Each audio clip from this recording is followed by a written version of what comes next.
Welcome, nocturnal minds, aboard. Your learning journey starts now. So, picking up from our last discussion on determinism and scientific evidence, we naturally arrive at a related puzzle. How do we even talk about what things are for in biology? We all know the drill. The kidney's job is filtering blood. The eye's job is seeing. It feels intuitive, right? But hold on, this language of function sounds suspiciously like asking about purpose or design. What is this thing for? That kind of thinking was supposed to be kicked out of science centuries ago. Think about tools. A hammer's function is clearly defined by the blacksmith's intention. So why does biology seem to sneak it back in?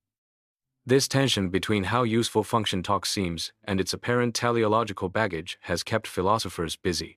Broadly, two camps have emerged. First, there is the big tent of reductive non-teleological approaches. These guys are trying to defuse the bomb. They want to show that function doesn't really mean purpose, just something else that looks like it. They aim to strip away the teleology. The second camp is much smaller, the non-reductive teleological approach. They basically say, okay, fine, maybe function is about purpose or goal-directedness, but let's see if we can make that square with naturalism. They embrace the teleology, but try to defend it within a scientific framework. Let's look closer at the first strategy, the reductive, non-teleological one. One popular flavor here is called ersatz teleology, ersatz meaning fake or imitation. The idea, pioneered by philosophers like Robert Wright, is clever. Instead of saying a trait exists because it serves a purpose, we say it exists because it does something. Think about it. The heart's function is pumping blood, becomes the heart is there because it pumps blood. See the shift? It still feels like an explanation for why the heart exists, and it still implies the heart ought to pump blood. But crucially, it avoids committing to any mysterious purpose. Whether it's a hammer designed by a blacksmith or a heart shaped by evolution, the logic is the same. The trait exists because it performs this specific effect, Z. This gives us a unified theory of function, whether we're talking about man-made objects or living things. Now, Wright's idea sparked something very influential, especially in philosophy of biology, the selected effects theory. This takes the ersatz approach and makes it explicitly reductionist. The core claim is simple. The function of a trait is whatever effect it was selected for in the past. Boom. No more talk of purpose or design. Everything is just causality, natural selection, a purely mechanical process, selected for doing Z. Therefore, the function is Z. It's all about historical causation, nothing spooky. Proponents argue this selected effects view captures important distinctions we make intuitively. Remember the heart example. It pumps blood and makes electrical pulses. Only pumping blood is its function. The pulse is an accident. Why? Because pumping blood was selected for, the pulse wasn't. Similarly, if a heart fails to pump blood when it should, it's malfunctioning. The neat part, according to this view, is that it explains these function accident and function malfunction distinctions without needing any weird, non-natural notions of ought or proper function. If the function is what was selected for, then anything else is just noise, and failure to do the selected thing is malfunction. All grounded in history and causality. But hold on, is it really that simple? Critics have raised some serious objections. First, Amundsen and Lauder pointed out that working biologists often don't care about historical selection when they talk about function. A physiologist studying the heart today is interested in its current causal role in circulation, not necessarily reconstructing ancient evolutionary pressures. Sure, the functions they identify are often the ones relevant to survival and reproduction, which were likely selected for, but the point is about current function, not historical reconstruction. Second, and perhaps more damaging, selected effects seems too narrow. Biologists readily apply the concept of function to novel situations. Imagine discovering a new symbiotic relationship where a trait suddenly gains a new significant role. Would we hesitate to call that a function just because it's new? Selected effects says no, because it wasn't selected for.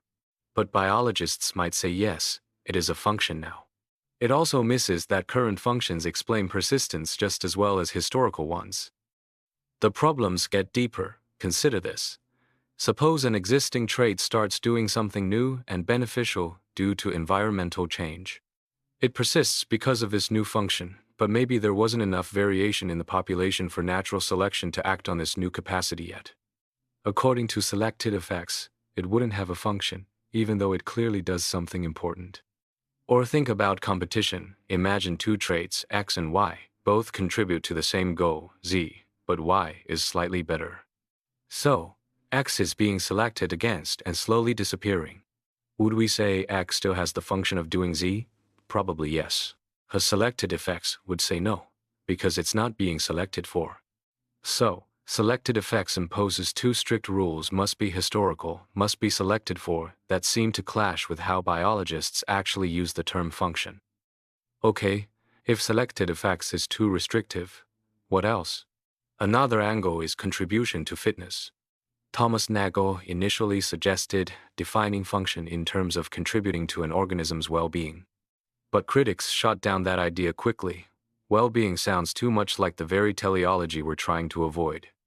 So, others tried different paths. Maybe function is a type of disposition, Bigelow and Pergetter, or a type of causal role, Amundsen and Lauder. But these were criticized as vague. Which disposition? Which causal role? Dennis Walsh proposed a refinement. Function is the typical contribution to fitness. Fitness itself is defined as the propensity to survive and reproduce. Now, fitness does relate to well-being, but Walsh argues it's just a dispositional property, not inherently teleological. It's about tendencies, not purposes. So, if function equals contribution to fitness, what happens to those normative distinctions? Well, they can still be captured. The effects that significantly contribute to fitness are the functions, others are accidents. If a trait fails to contribute to fitness like others of its type typically do, it's malfunctioning. But notice this doesn't require any deep irreducible notion of ought. It's all about evolutionary significance.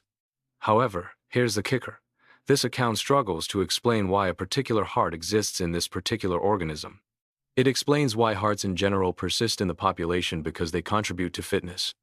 But it doesn't explain the presence of this specific heart token.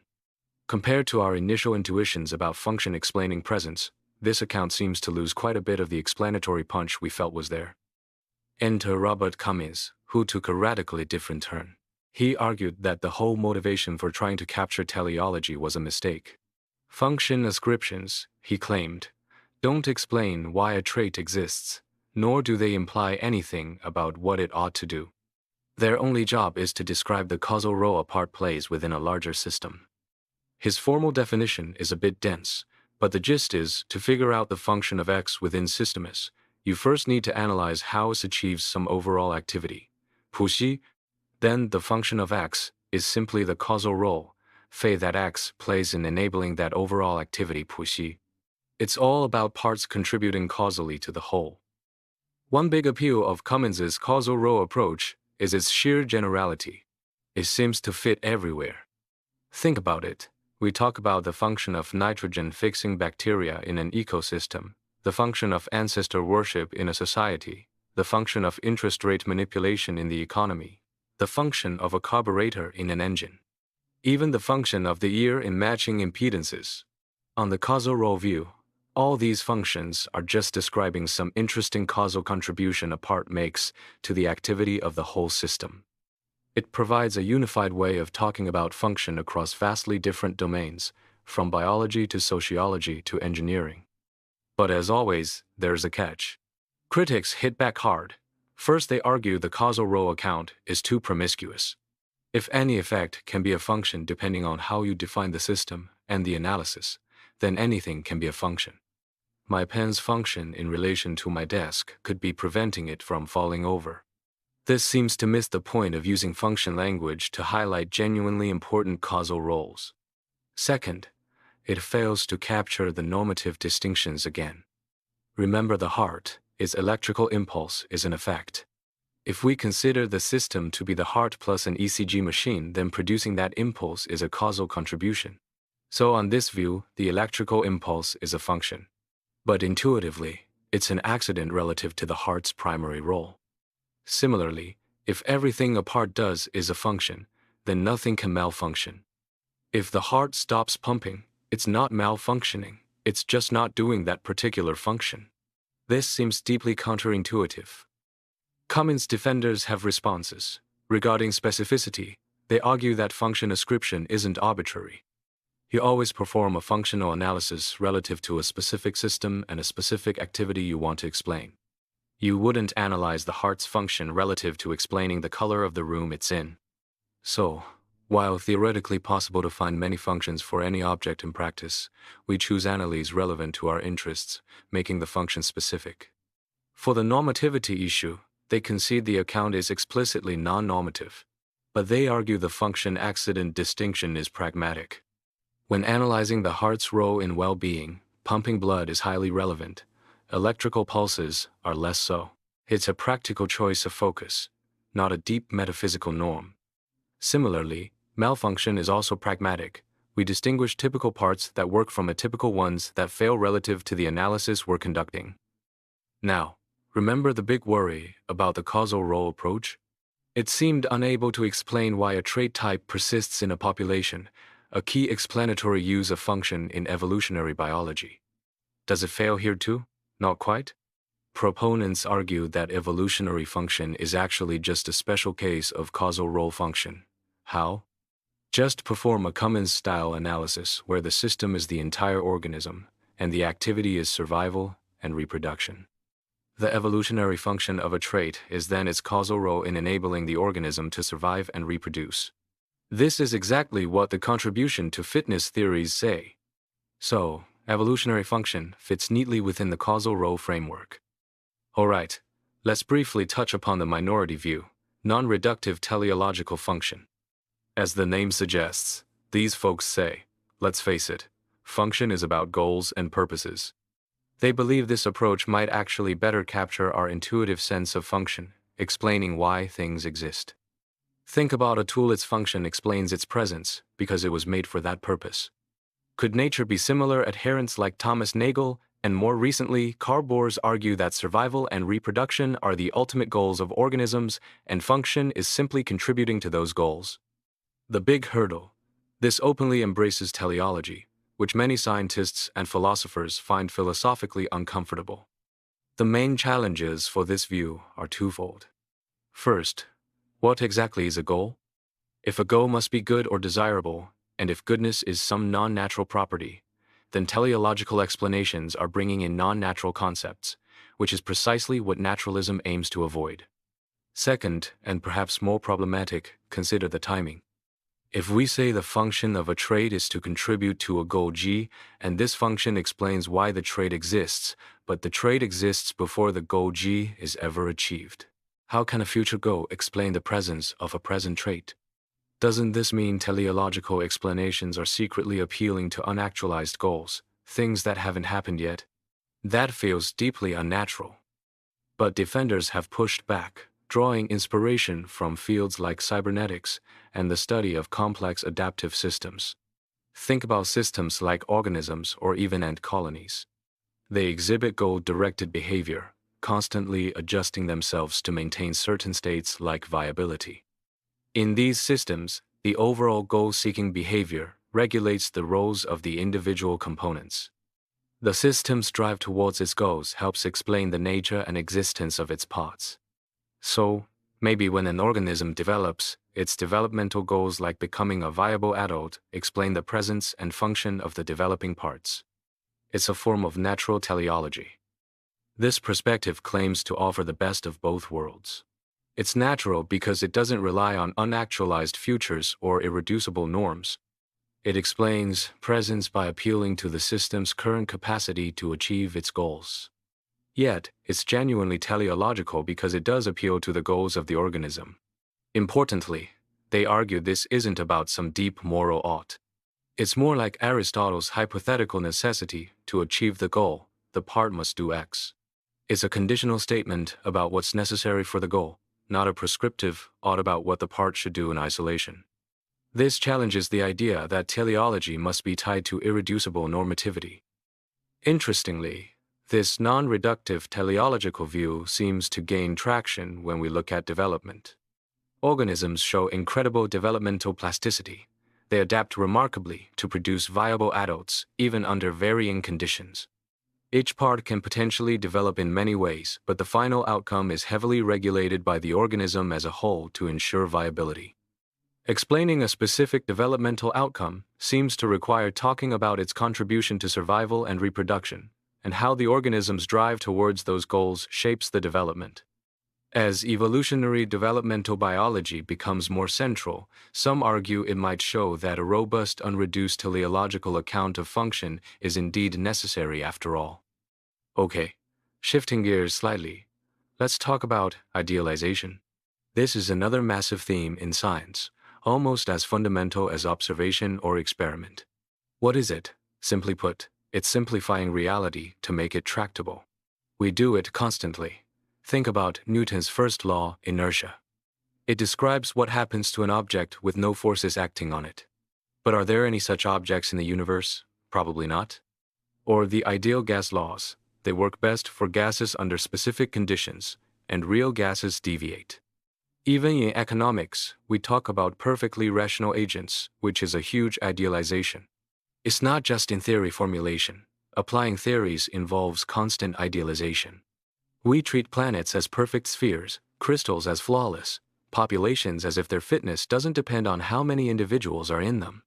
The list goes on. Why do we do this? Because reality is messy. Systems are often too complex to handle directly with our fundamental theories. Think about calculating every single particle collision in a gas. Impossible. Sometimes, the math just doesn't give us exact solutions, like the famous three-body problem. Idealization allows us to abstract away details, approximate values, or use simpler mathematical techniques to get somewhere. It's essential for tractability. Even basic language involves it. We call diverse animals dogs. And crucially, even the raw data we collect isn't directly fed into theories. It goes through a conceptual grinder, interpreted through theoretical lenses, turning messy measurements into cleaner data models that fit our theories. We're always approximating reality to make sense of it. A huge chunk of scientific idealization comes from mathematics. We impose mathematical structures onto the world. Pierre Duhem argued this means physics deals in abstract symbols, not direct descriptions of reality, because math uses constructs like real numbers with weird properties like infinite divisibility. Does the fact that math says space-time is continuous mean our physical models are false? Maybe. In fact, some modern physicists are seriously questioning whether space-time is truly continuous at the smallest scales, suggesting our reliance on continuous mathematical models might be misleading. This highlights how deeply mathematical idealization permeates physics. This brings us to a fascinating philosophical knot. On one hand, the sheer indispensability of mathematics in science is often cited as strong evidence for mathematical realism, the idea that mathematical entities like numbers and sets are real. Eugen Wigner famously called math's effectiveness in science unreasonable. But if, as we've discussed, scientific theories are riddled with idealizations that make them arguably false descriptions of reality, does this undermine the case for mathematical realism? If the theories involving math aren't strictly true, how can we be sure the math they use is pointing to real things? Conversely, if we doubt the reality of abstract mathematical objects, does the fact that science relies so heavily on math, often via idealized models, give us reason to doubt scientific realism itself? It's a tangled web. Another powerful way science uses idealization is through symmetry. We often pretend physical systems obey perfect symmetries to make calculations tractable. Think about tiling a floor. You assume each tile is perfectly square, ignoring tiny imperfections. Or Galileo's revolutionary work, he treated uniformly moving systems as if they were perfectly inertial, ignoring the Earth's rotation, which was a huge idealization but made heliocentrism intelligible. Finding and exploiting symmetries is absolutely central to modern physics, especially in quantum field theories and the Standard Model.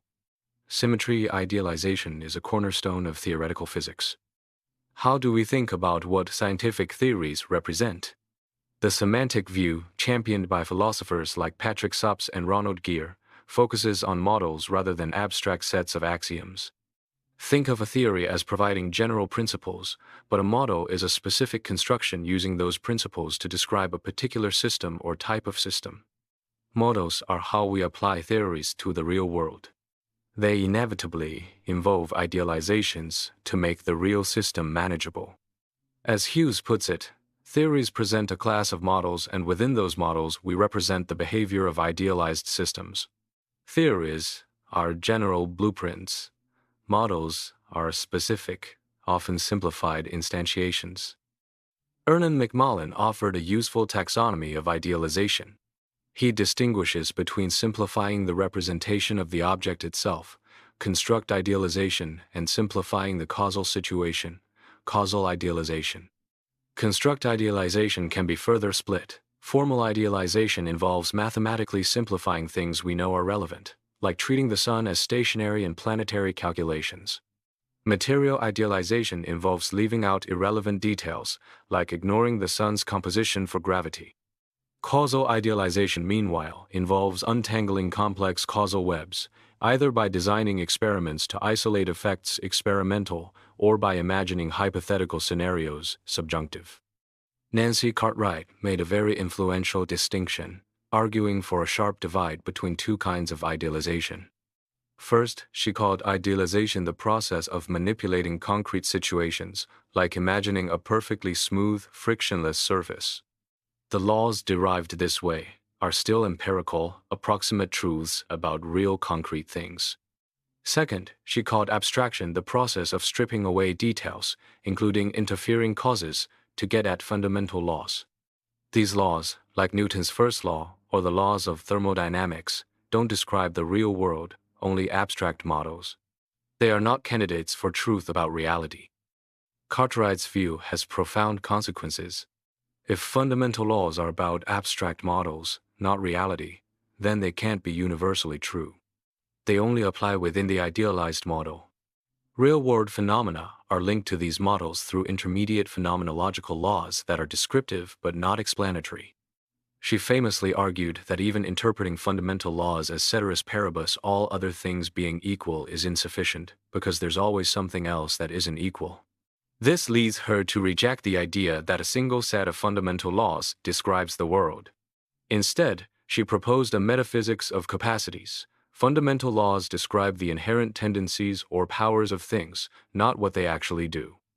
However, Cartwright's view faced significant pushback. Firstly, if abstraction is needed even for approximate descriptions of reality, as she concedes, then how can her distinction hold? If abstraction makes representation impossible, then even her concrete laws and models shouldn't be able to represent reality accurately. Secondly, the supposed dichotomy between abstract theories and concrete models seems fuzzy. Isn't everything a matter of degree? Even the simple pendulum model involves approximations like the small angle assumption. And models themselves are riddled with idealizations like ignoring air resistance. Thirdly, even the laws she considers concrete or phenomenological also need ceteris paribus clauses to be accurate. The line seems blurrier than she drew. So where does this leave us regarding scientific realism? Cartwright's work shifted the debate towards realism about models, perhaps even entity realism, believing in the existence of things like inertial frames or fields, rather than full-blown realism about abstract theories. Grobler offered a different take on idealization, suggesting it's more about specifying what properties we expect to find in a given context, not referring to fictional objects. The debate continues: should we be realists about the unobservables in our best theories, or just about the models we build? Some, like DaCosta and French, argue for a unified view where both theories and models involve abstraction and approximation, fitting better with structural realism, which focuses on the relational structure scientists claim the world has. In conclusion, idealization isn't just a minor technical trick, it's woven into the very fabric of scientific practice. From the simplest laws to the most complex simulations, we constantly simplify, approximate, and abstract to understand the world. This power comes at a cost, forcing us to grapple with deep questions about truth, explanation, and what we can realistically believe about the world based on our theories and models. The discussion around idealization remains a vibrant area of philosophical inquiry,